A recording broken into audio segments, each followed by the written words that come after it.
ನೋಡಿ ಇವತ್ತು ಗೊಬ್ಬರನೊಂದು ರೆಡಿ ಮಾಡುದು ಅಂತ ತೋರಿಸ್ತೇನೆ ನಿಮ್ಗೆ. ಇದನ್ನೇ ಗೊಬ್ಬರ ನಿಮ್ಗೆ ಕೂಡ ಅಲ್ಲಿ ರೆಡಿ ಮಾಡಿ ನಿಮ್ಮ ಮನೇಲಿ ಹಾಕ್ಬೋದು. ಇದು ನೋಡಿ ನೆಲಕಡಲೆ ಹಿಂಡಿ, ಇದರಲ್ಲಿ ಅರ್ಧ ಕೆಜಿ ಉಂಟು. ಶೇಂಗಾ ಬರ್ತಲ್ಲ ಆ ಬೀಜದ್ದು ಮಾಡುದು. ಈಗ ಕೆಜಿಗೆ ಉಂಟಲ್ಲ 50 ರೂಪಾಯಿ ಇರ್ತದೆ. ಇದರಲ್ಲಿ ಅರ್ಧ ಕೆಜಿ ಉಂಟು. ನಮ್ಗೀಗ ಅರ್ಧ ಕೆಜಿ ಬೇಡ, ಒಂದು 1/4 ಕೆಜಿ ಆಗುವಷ್ಟು ಈ ಬಾಲ್ದಿಗೆ ಹಾಕ್ತೇನೆ.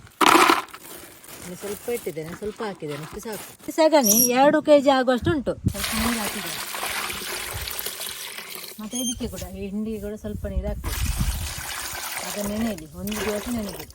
ಸಗಣಿಯನ್ನು ಗಟ್ಟಿ ಉಂಟಲ್ಲ ಮಿಕ್ಸ್ ಮಾಡಿ ಇಡುವ. ಸ್ವಲ್ಪ ನೋಡಿ ಸಗಣಿಯನ್ನು ಚಂದ ಮಾಡಿ ಮಿಕ್ಸ್ ಮಾಡಿದೆ ನೋಡಿ. ಇಷ್ಟು ಮಿಕ್ಸ್ ಆದರೆ ಸಾಕು. ಮತ್ತೆ ನೆಲಗಡಲೆ ಹಿಂಡಿಯನ್ನು ಮಿಕ್ಸ್ ಮಾಡೋದು ಬೇಡ, ಹಾಗೆ ಇರಲಿ. ಇನ್ನು ನಾಳೆ ನಿಮಗೆ ತೋರಿಸ್ತೇನೆ. ನಿನ್ನೆ ಸಗಣಿ ಮತ್ತು ನೆಲಗಡಲೆ ಹಿಂಡಿಯನ್ನು ನೀರಲ್ಲಿ ಹಾಕಿಟ್ಟಿದ್ದೆ. ಇವತ್ತು 1 ದಿನ ಆಯಿತು. ನೆಲಗಡಲೆ ಹಿಂಡಿ ಇದು ಕೂಡ ಸ್ವಲ್ಪ ಆಯ್ತಲ್ಲ, ಈಗ ಜಾಸ್ತಿ ಆಗಿದೆ ನೋಡಿ ನೆನೆ. ನೋಡಿ ಈಗ ಚಂದ ಮಾಡಿ ಮಿಕ್ಸ್ ಮಾಡಬೇಕು. ಅದು ಗಂಟು ಇರಬಾರ್ದು, ಮತ್ತೆ ನಮಗೆ ಮಿಕ್ಸ್ ಮಾಡಲಿಕ್ಕೆ ಕಷ್ಟ ಆಗ್ತದೆ ನಾಡಿದ್ದು ಹಾಕುವಾಗ. ಆ ಸಗಣಿ ಕೂಡ ಹಾಗೇನೆ ಗಂಟು ಇರಬಾರ್ದು, ನಾದು ಸುಲಭ ಆಗ್ತದೆ ನಮಗೆ ಹಾಕಲಿಕ್ಕೆ ಗಿಡಕ್ಕೆ. ನೆಲಗಡಲೆ ಹಿಂಡಿ ಸಗಣಿಗೆ ಹಾಕುವ. ನಿಮಗೆ ಉಂಟಲ್ಲ ಇದನ್ನು ಒಟ್ಟಿಗೆ ಕೂಡ ಮಿಕ್ಸ್ ಮಾಡಿ ಇಡ್ಬೋದು. ನಾನು ಬೇರೆ ಬೇರೆ ಇಟ್ಟಿದ್ದೇನೆ. ಎರಡನ್ನು ಕೂಡ ಚಂದ ಮಿಕ್ಸ್ ಮಾಡುವ. ಚಂದ ಮಾಡಿ ಮಿಕ್ಸ್ ಆದ್ಮೇಲೆ ಇನ್ನು 2 ದಿವಸ ಕಳೆದು ನಿಮ್ಗೆ ತೋರಿಸ್ತೇನೆ. ಮುಚ್ಚಿಡ್ಬೇಕು. 3 ದಿನ ಆಯ್ತು. ನಿಮ್ಗೆ ಉಂಟಲ್ಲ ಜಾಸ್ತಿ ದಿನ ಕೂಡ ಇಡ್ಬೋದು. ಜಾಸ್ತಿ ದಿನ ಇಟ್ಟರೆ ಅದು ಸ್ಮೆಲ್ ಜಾಸ್ತಿ ಆಗ್ತದೆ. ಅದಕ್ಕೆ ಬೇಕಾಗಿ ನಾನು 3 ದಿವಸ ಮಾತ್ರ ಇಡುದು. ಸಗಣಿ ಯಾರಿಗಾದ್ರೂ ಸಿಗದಿದ್ರೆ ನಿಮಗೆ ನೆಲಗಡಲೆ ಹಿಂಡಿ ಮಾತ್ರ ಇದೇ ರೀತಿ ಮಾಡಿ ಹಾಕ್ಬೋದು. 3 ದಿನ ಇಟ್ಟು ಹಾಕಿದ್ರೆ ಅದು ಕೂಡ ಸಾಕಾಗ್ತದೆ. ಇಷ್ಟು ದಪ್ಪ ಉಂಟು ನೋಡಿ, ಇಷ್ಟು ದಪ್ಪ ಹಾಕಬಾರ್ದು ನೋಡಿ, ಇಷ್ಟು ದಪ್ಪ ಉಂಟು. ಅಂದರೆ ಸ್ವಲ್ಪ ನೀರು ಹಾಕಿ ತೊಳುವು ಮಾಡಿ ಹಾಕಬೇಕು. ದಪ್ಪ ಹಾಕಿದ್ದು ಉಂಟಲ್ಲ ಅಲ್ಲಿ ಗಟ್ಟಿ ನಿಲ್ತದೆ, ಅಡಾಗಡೆ ಹೋಗುದಿಲ್ಲ. ಬೇರೆ ಇದ್ದ ಅಲ್ಲಿಗೆ ಮೇಲೆ ಮಾತ್ರ ನಿಂತ್ಕೊಳ್ತದೆ. ಇನ್ನೂ ಸಹ ಇದಕ್ಕೆ ನೀರು ಹಾಕ್ಬೋದು. ಇದು ಒಂದೇ ಗಿಡಕ್ಕೆ ಅಲ್ಲ, ತುಂಬ ಗಿಡಕ್ಕೆ ಹಾಕಲಿಕ್ಕೆ ಆಗ್ತದೆ. ಇದಕ್ಕೆ ಸ್ವಲ್ಪ ನೀರು ಹಾಕ್ಲಿಕ್ಕೆ ಉಂಟು. ಈಗ ಜಾಸ್ತಿ ದಪ್ಪ ಹಾಕೋದು ಬೇಡ, ನೀರು ಹಾಕಿದರೆ ಸಾಕು. ನೀರು ಮಾಡಿ ನೋಡಿ, ಇಲ್ಲಿ ನೀರು ಮಾಡಿದ್ದೇನೆ. ಈಗ ಸ್ವಲ್ಪ ನೀರು ಹಾಕುವ. ಈಗ ನೀರು ಹಾಕಿ ತೊಳುವು ಮಾಡಿ ಹಾಕೋದು ನೋಡಿ. ಈಗ ತೊಳುವು ಆಯಿತು. ಎಲ್ಲ ಗಿಡಗಳಿಗೆ ಹಾಕುವ. ಎಲ್ಲ ಗಿಡಗಳಿಗೆ ಆಗ್ತದೆ. ತರಕಾರಿ ಗಿಡಗಳಿಗೆ, ಹೂವಿನ ಗಿಡಗಳಿಗೆ, ಎಲ್ಲದಕ್ಕೂ ಕೂಡ ಈ ಗೊಬ್ಬರ ಆಗ್ತದೆ. ಇದು ನೋಡಿ ಗುಲಾಬಿ ಗಿಡ, ಇಲ್ಲಿ ಮುಗ್ಗು ಆಗ್ತಾ ಉಂಟು ನೋಡಿ. ಗುಲಾಬಿ ಆದ ನಂತರ ನೋಡಿ ಇಲ್ಲಿ ತುಂಡು ಮಾಡ್ತೇನೆ. ಇಲ್ಲಿಂದಲೇ ತುಂಡು ಮಾಡಬೇಕು ನೋಡಿ. ಇಲ್ಲಿ ತುಂಡು ಮಾಡಿದ ನಂತರ ಇಲ್ಲಿಂದ ಚಿಗುರು ಬರ್ತದೆ ನೋಡಿ ಈ ರೀತಿ. ಈ ಹೂವಿನ ಗಿಡಕ್ಕೆ 1 ಪಾಟೆ ಹಾಕ್ತೇನೆ. ಅಂದರೆ ಇದರಲ್ಲಿ 1 ಹಾಕ್ತೇನೆ. ಜಾಸ್ತಿ ಹಾಕಿದುಂಟಲ್ಲ ಇಲ್ಲಿಂದ ಎಲ್ಲ ಕೆಳಗೆ ಬರ್ತದೆ. ಕೆಳಗೆ ಬರೋದು ಬೇಡ, ಈ ಗೊಬ್ಬರ ಎಲ್ಲ ಹೋಗ್ತದೆ.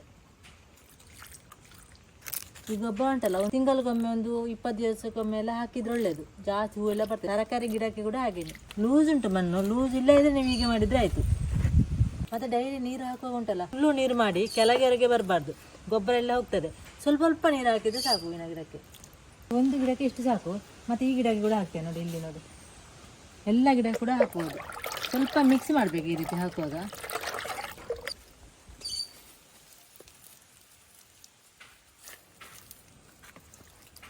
ಇದೆಲ್ಲ ಉಂಟಲ್ಲ ಈ ಗುಲಾಬಿ ಗಿಡದಲ್ಲಿ, ಗುಲಾಬಿ ಆಗುವಾಗ ನಿಮಗೆ ತೋರಿಸುವ. ಈ ಗಿಡಕ್ಕೆ ಉಂಟಲ್ಲ ಇದೇ ಗೊಬ್ಬರ ಹಾಕಿದ್ದೇವೆ ಇದಕ್ಕಿಂತ ಮೊದಲು. ಒಂದು 20 ದಿವಸ ಆಯ್ತು ಹಾಕಿ. ವಾಪಸ್ ಹಾಕು. ಈ ಗೊಬ್ಬರ ಹಾಕಿದ ತಕ್ಷಣ ನೀರು ಹಾಕಲಿಕ್ಕೆ ಹೋಗಬೇಡಿ. ಇನ್ನು ನಾಳೆ ಸ್ವಲ್ಪ ನೀರು ಹಾಕಿದರೆ ಸಾಕು. ಡೈಲಿ ಸ್ವಲ್ಪ ನೀರು ಹಾಕುದು. ಇದಕ್ಕೆ ಕೂಡ ಹಾಕುವ ಸ್ವಲ್ಪ. ಇಲ್ಲಿ ನೋಡಿ ಸಿಹಿ ಕುಂಬಳಕಾಯಿ ಆಗಿದೆ. ಇದರ ಬುಡಕ್ಕೆ ಕೂಡ ಹಾಕುವ ನೋಡಿ. ಮೇಲೆಲ್ಲ ಆಗಿದೆ, ಚಿಕ್ಕದಾಗಿದೆ ಅಲ್ಲೆಲ್ಲ ನೋಡಿ. ಇಲ್ಲಿ ಅದಕ್ಕೆ ಸುಡು ಮಣ್ಣೆಲ್ಲ ಹಾಕಿದ್ದೇವೆ. ಇಲ್ಲಿ ಹಾಕುದು. ಇಲ್ಲಿ ಹಾಕಿದ್ರೆ ಕೆಳಗೆ ಬರ್ತದೆ ನೀರು. ಅರಿವೆ ಸೊಪ್ಪು ಉಂಟು, ಮತ್ತು ಇದು ಒಂದೆಲಗ ಸೊಪ್ಪು ಉಂಟು, ತಿಮರೆ ಅಂದರೆ ಇದು ಕಸಿದ್ದು. ಇಲ್ಲಿ ನೋಡಿ ಇದು ಸ್ವಲ್ಪ ದೊಡ್ಡದಾಗಲಿಲ್ಲ ಎಲೆ. ಎಲೆ ಸ್ವಲ್ಪ ದೊಡ್ಡದಾದ ಮೇಲೆ ತೋರಿಸುವ ನಿಮಗೆ ನೋಡಿ. ಇಲ್ಲೆಲ್ಲ ಆಸಂಡೆ ಬುಡ ನೋಡಿ, ಅದಕ್ಕೆ ಕೂಡ ಸ್ವಲ್ಪ ಹಾಕುವ. ಒಲೆಯೆಲ್ಲ ಉಂಟು. ಸ್ವಲ್ಪ ನೀರಿಗೆ ಹಾಕಿದರೆ ಸಾಕು ನೋಡಿ. ಇದು ಬಿಳಿ ಬದನೆ ನೋಡಿ, ಇದರ ಬುಡಕ್ಕೆ ಕೂಡ ಹಾಕುವ.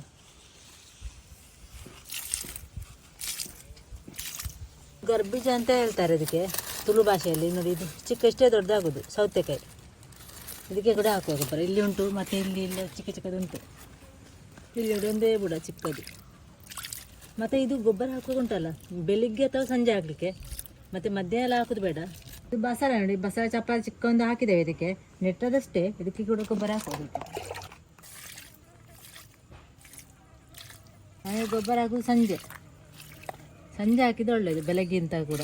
ಯಾಕಂದರೆ ಬೆಳಿಗ್ಗೆ ಬಿಸಿಲು ಇರ್ತದೆ ನೋಡಿ ಜಾಸ್ತಿ, ಮತ್ತು ಬಿಸಿಲು ಕಾಯ್ತದೆ. ಅದಕ್ಕೆ ಬೇಕಾಗಿ 1 ತಿಂಗಳಾಯ್ತು ಇದಕ್ಕೆ ಗೊಬ್ಬರ ಹಾಕಿ. ಗೊಬ್ಬರ ಹಾಕಿದ ನಂತರ ಎಷ್ಟು ಹೂವುಗಳಾಗಿ ನೋಡಿ. ಗೊಬ್ಬರ ಹಾಕಿ 1 ತಿಂಗಳಾಯ್ತು ಅಷ್ಟೇ. ಇನ್ನು ಮುಗ್ಗು ಬರ್ತಾ ಇರ್ತದೆ ನೋಡಿ.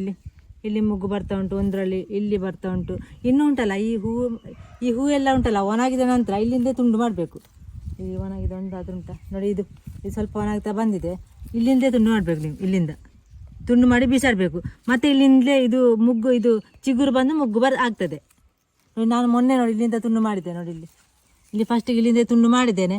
ಇಲ್ಲಿಂದ ಚಿಗುರು ಬಂದು ಇಲ್ಲಿ ಇಷ್ಟು ಹೂ ಆಗಿದೆ, ಈ ರೀತಿ ಹೂ ಆಗ್ತದೆ ನೋಡಿ.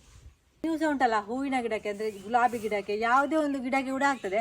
ಮತ್ತು ಇದು ಮಲ್ಲಿಗೆ ಗಿಡ ಉಂಟಲ್ಲ, ಅದರಲ್ಲಿ ಕೂಡ ತುಂಬ ಮೊಗ್ಗು ಬಿಡ್ತದೆ. ಈ ರೀತಿ ನೀವು ಗೊಬ್ಬರ ಹಾಕಿದ್ರೆ. ನಮ್ಮ ಮನೇಲಿ ಮಲ್ಲಿಗೆ ಗಿಡ ಇಲ್ಲ, ಮೊದಲಿತ್ತು, ಈಗ ಮಲ್ಲಿಗೆ ಗಿಡ ಎಲ್ಲ ಹೋಗಿದೆ, ಅದು ತೆಗೆದಿದ್ದೇವೆ. ಇದು ಕಷಿದ್ದು ಗಿಡ ಮತ್ತು ಕಾಟು ಗಿಡ ಉಂಟಲ್ಲ, ನಾವು ನೆಡ್ತೇವೆ ನೋಡಿ ಹೂವಿನ ಸಸಿ, ಅದಕ್ಕೆ ಕೂಡ ಇದೇ ರೀತಿ ಗೊಬ್ಬರ ಹಾಕಿದ್ರೆ ಅದರಲ್ಲಿ ಕೂಡ ತುಂಬ ಹೂ ಆಗ್ತದೆ.